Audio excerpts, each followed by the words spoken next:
ধন্যবাদ কৃতজ্ঞতা জানাবো বাংলা পক্ষের উদ্যোক্তাদের, যারা বাংলাকে নিয়ে, বাংলা ভাষাকে নিয়ে, বাংলা শিল্পকে নিয়ে, বাংলা শিল্পকলাকে তুলে ধরার জন্য যে উদ্যোগ নিয়েছেন, তাদের কর্ণধার যারা আছেন আমাদের এখানে। আমি বিশেষ করে আমাদের মেদিনীপুর মেডিকেল কলেজে অস্থি বিশেষজ্ঞ ডাক্তার রবীন বাবু, তিনি বাংলা ভাষাকে আমাদের সমাজে আমাদের কাছে তুলে ধরার জন্য তিনি অনেক উদ্যোগ নিয়েছেন। যেমন অনেকভাবে আমরা ইংরেজি মাধ্যমকে, হিন্দি মাধ্যমকে সরিয়ে বাংলাটাকে সমাজের কাছে বড় করে তুলে ধরার জন্য অনেক অগ্রণী ভূমিকা নিয়েছেন। বাংলা পক্ষ,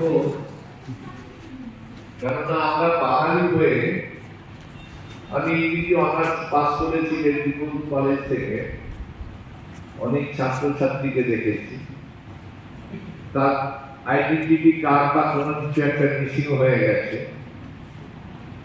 তাকে বাংলায় একটা লিখতে জিডি করার জন্য সে বাংলা ভাষায় ভালো করে লিখতে পারছে না।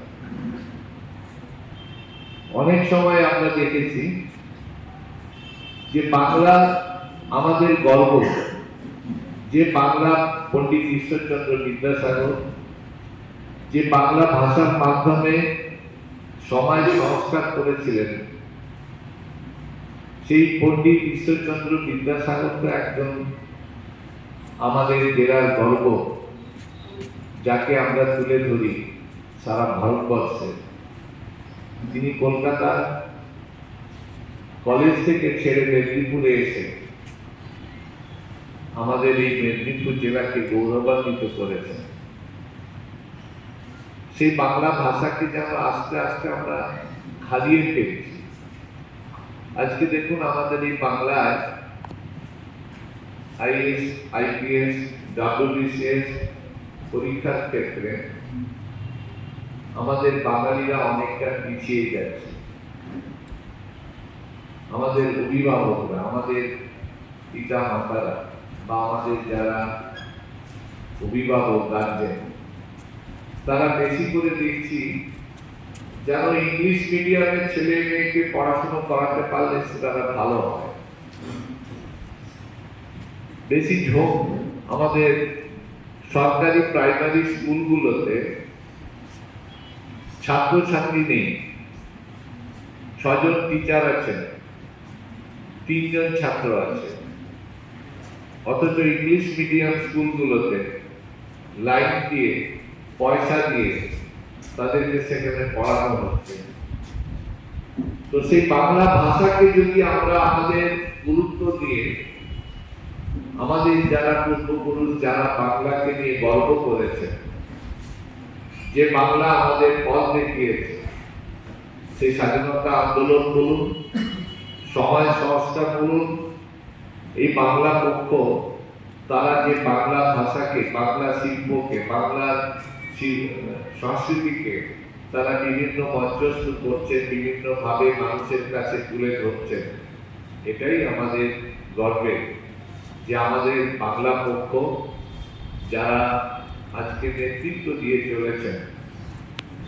আমাদের মেদিনীপুর পুরসভায় যদি আপনাদের কোনো কাজে লাগে, আপনাদের সাহায্য করতে, এই কর্মকাণ্ডের সাথে যুক্ত হতে, আমরা আপনাদের সঙ্গে থেকে আপনাদের এই উদ্যোগকে,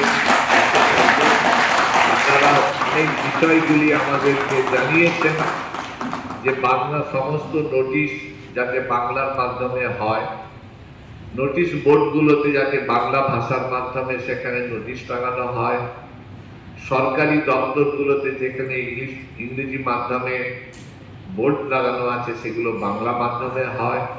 এই উদ্যোগটা আপনাদের সত্যি আমাদের প্রশংসনীয়। তাই আজকের এই বাংলা পক্ষের যে অনুষ্ঠান, এই অনুষ্ঠানে আমাদের জেলা এবং জেলার বাইরের সম্মানীয় অতিথিরা এসেছেন, যারা এটা নিয়ে চর্চা করছেন, যারা এটা নিয়ে মানুষের কাছে উপস্থাপনা করছেন। এটাই আমাদের কাম্য। আমাদের নতুন প্রজন্ম ছেলে মেয়েরা বাংলাকে অনেকটা ভাবে যেন তারা অবহেলা করছেন। আজকে সেই জায়গাতে আমরা দেখুন, আজকে ইংরেজি মাধ্যমে পড়াশোনা করে সবাই ডাক্তার ইঞ্জিনিয়ার হতে পারবে না, কিন্তু মানুষ হতে গেলে বাংলা ভাষা প্রয়োজন। বাংলাকে আমাদের সবার সামনে নিয়ে এসে বড় করে বাংলা যে শিক্ষা দিয়ে গেছে গোটা ভারতবর্ষের কাছে, সেই বাংলাকে আপনারা এগিয়ে নিয়ে চলুন। আমরা মেদিনীপুর শহর, মেদিনীপুর পুরবাসী, মেদিনীপুর পৌরসভা আপনাদের সঙ্গে থেকে আমরাও এই কাজকে ত্বরান্বিত করতে এগিয়ে যাব। ভালো থাকুন, সুস্থ থাকুন, আমাদের এই বাংলা পক্ষের সঙ্গে থাকুন। অবশ্যই সত্যি আমার গর্ব হচ্ছে যে আমাদের এই মেদিনীপুর শহরে বাংলা শিল্পীদের তাদের এই চলচ্চিত্র তুলে ধরে দেখানোর যে স্কোপ আমাদের এখানে দিয়েছেন। তো আমি সামনের বছর উদ্যোক্তাদের কাছে একটা অনুরোধ যে তাদের যতজনই আসুক তাদের থাকা, খাওয়া এবং হল